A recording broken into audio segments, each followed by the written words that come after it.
ante todo, muchas gracias eh, por la invitación. Eh, También muchas gracias a Pablo por lo que acaba de compartir, por su ponencia, a Lorena por el soporte y a todos ustedes que están participando de esta ponencia. Eh, bueno, ahí tienen un power que va un poco a contribuir a fijar algunas ideas que quisiera compartir. Cuando nosotros abordamos eh, la relación de la temática iglesia, misión e imperio, tenemos que tomar como marco de referencia a lo que yo diría que son los dos autores más importantes que ha tenido quizás la teología evangélica desde la década del 60 hasta acá. Me refiero al doctor José Miguel Bonino y Rubén Alves, el primero argentino, el segundo brasilero, y en el caso de Míguez, en 1990, en una conferencia, en una consulta, acerca de los 20 años de los evangélicos de la fraternidad teológica latinoamericana, hay una gran inquietud en ese momento por el futuro del protestantismo. La gran pregunta es qué es lo que va a pasar con el protestantismo en, hacia el futuro y un poco el cuestionamiento, el preguntarse acerca de una identidad que está en plena ebullición. Lo que observa Míguez en esa consulta es importante porque él va a plantear de que lo que se está percibiendo es una creciente dispersión del mercado religioso, y esa creciente dispersión del mercado religioso eh, también tiene un correlato en que las membresías han dejado de ser cautivas a determinadas denominaciones para que en el mercado religioso haya una gran fluidez. Y por el otro lado, la aparición de las iglesias, nuevas iglesias independientes, lo que está planteando es un problema importante de competencia en el mercado espiritual a las iglesias que históricamente han dominado el discurso evangélico, el discurso protestante en América Latina y el Caribe. Ante ese panorama y la preocupación que había en la consulta de la fraternidad, eh, Míguez lo que plantea es que qué es lo que va a pasar, lo que él prevé que va a pasar. Y casi proféticamente, diría yo, él lo que plantea es que el mercado religioso, en lugar de ir hacia una concentración, lo que es esperable es que se intensifique, intensifique aún más. Es decir, que la atomización, la diáspora, la dispersión, la diversificación de los rostros protestantes aún crezca mucho más. El protestantismo, por otra parte, según sus previsiones, iba a seguir creciendo en detrimento del catolicismo. El catolicismo iba a salir perjudicado por el crecimiento evangélico, especialmente por el crecimiento de las iglesias pentecostales y también estas nuevas iglesias independientes, y por el otro lado, otra competencia que empezaba a aparecer con mucha claridad en ese momento era, a su entender, otras espiritualidades. Se está refiriendo a las espiritualidades de raigambre oriental, un poco toda la idea de la nueva era, que estaba pegando fuerte dentro del contexto de la posmodernidad que está surgiendo en América Latina, y también a un resurgir de lo que son las experiencias religiosas de las tradiciones originarias. Las religiosidades aborígenes, sobre todo en la región andina, son como otro factor de competencia en ese mercado religioso. Entonces, el planteo de Míguez es que la identidad se va a diversificar más, y lo que va a estar ocurriendo es que a futuro, dice Míguez, lo que tenemos que poder ver es que va a ser muy difícil poder reconstruir el mapa de los protestantismos. El mapa, en todo caso, que vamos a tener de los protestantismos a futuro, 1990, es un mapa sumamente desprolijo. Avanzamos a la siguiente, Lorena, y lo que vemos es que entonces él, algunos años más tarde, 5 años más tarde, de esta conferencia en el 90, él va a plantear en su obra, que ahí aparece la tapa del libro, una obra clásica, yo diría ya para nuestro tiempo, como es Los rostros del protestantismo, una obra imprescindible para todo aquel que quiera conocer la diversificación que tiene el protestantismo. Míguez va a plantear, va a ser un intento, sobre todo en los capítulos 5 y 6 de esa obra, un intento por buscar cierta coherencia teológica y misionológica. Él se va a preguntar en qué consiste la identidad protestante. ¿Hay algún elemento distintivo que nos permita decir esto es lo protestante? Y entonces va a decir, hay un principio formal dentro del protestantismo que es un principio teológico, si se quiere, y que tiene que ver con la sola fe, la sola escritura, solo Cristo, y la doctrina de la justificación por la gracia por medio de la fe.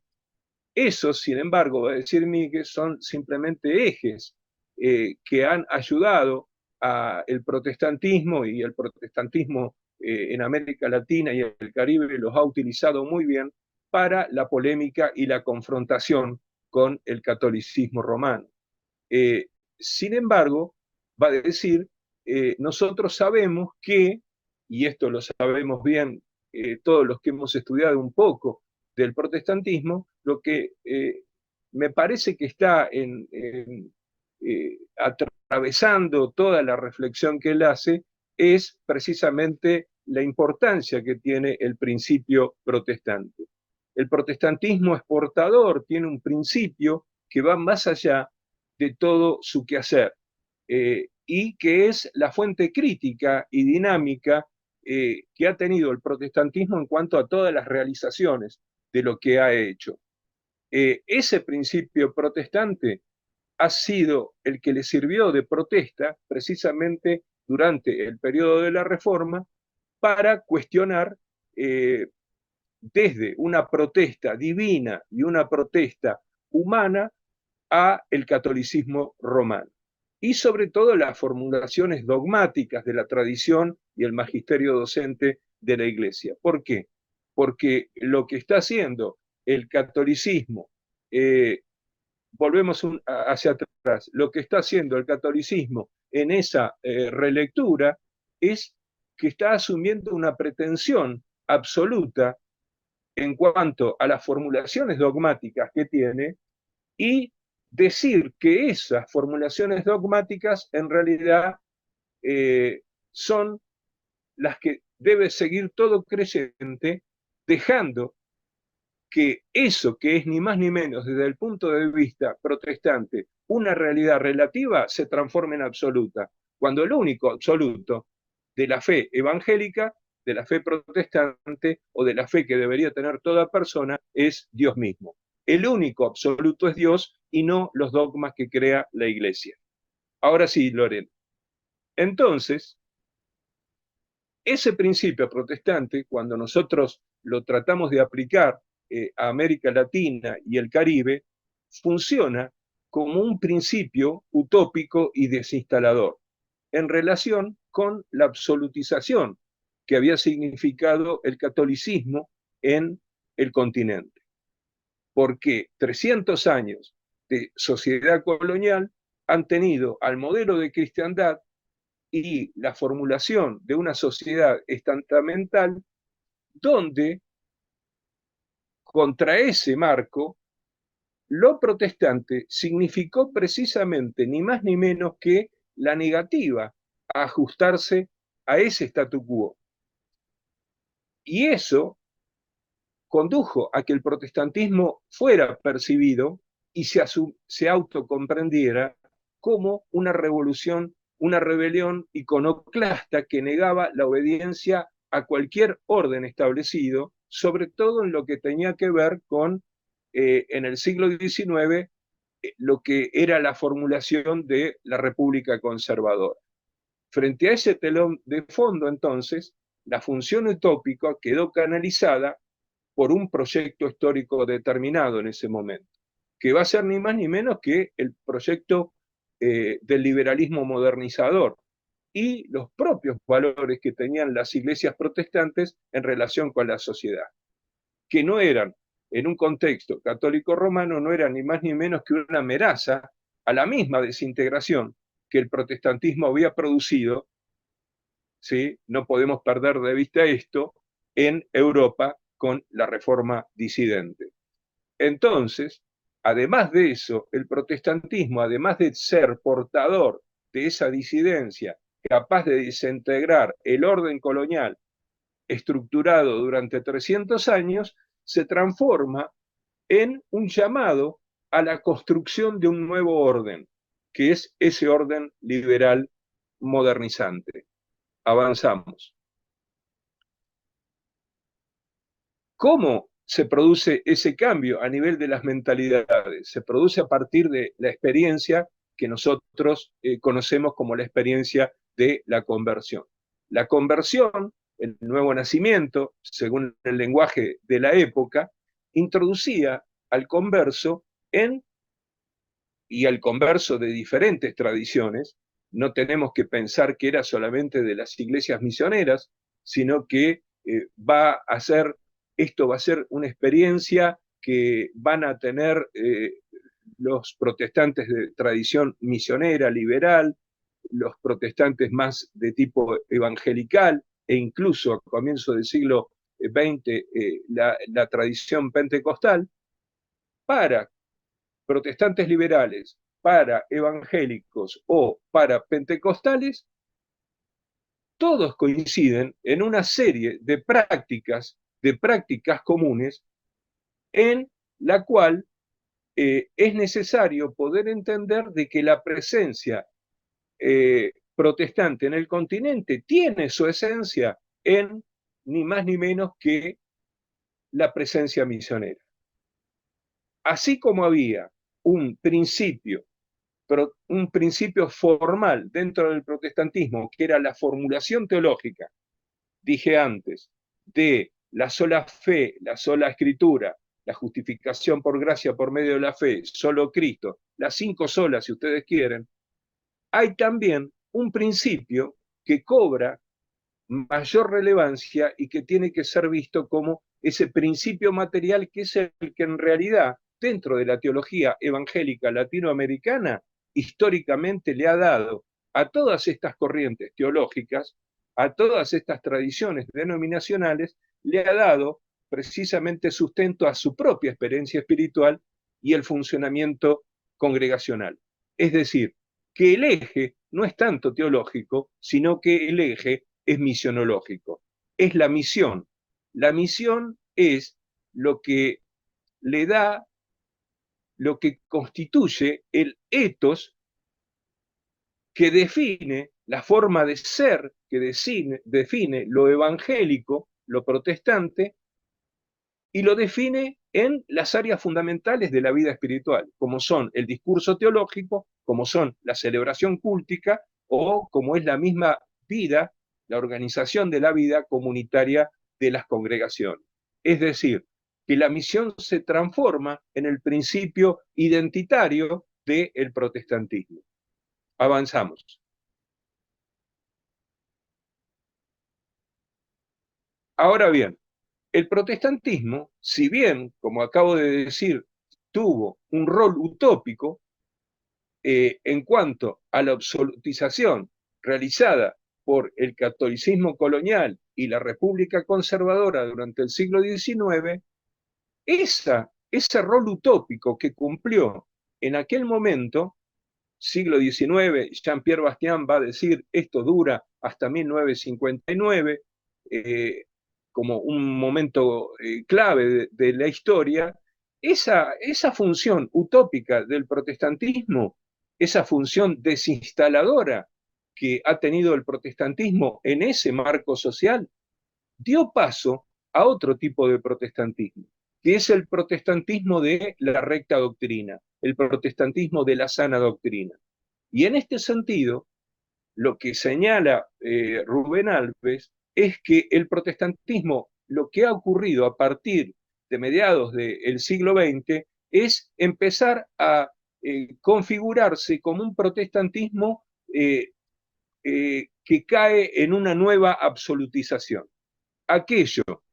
que se criticaba del catolicismo por absolutizar ciertos dogmas, ahora hay una cierta dogmática protestante que empieza a ser más importante que el rol, ¿sí?, que debe tener en el contexto social. Y se pasa entonces de un progresismo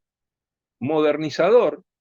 como el que había ejercido en el siglo XIX hasta 1959, hacia un conservadurismo que va a tener fuertes rasgos de carácter autoritario y finalmente hacia la década del 80 y 90 de tendencias neoliberales. En cuanto al aporte de lo que me parece que yo, desde mi punto de vista, podemos hacer a esto, es cómo recuperar la vitalidad teológica y misionera de la Iglesia y preguntarnos,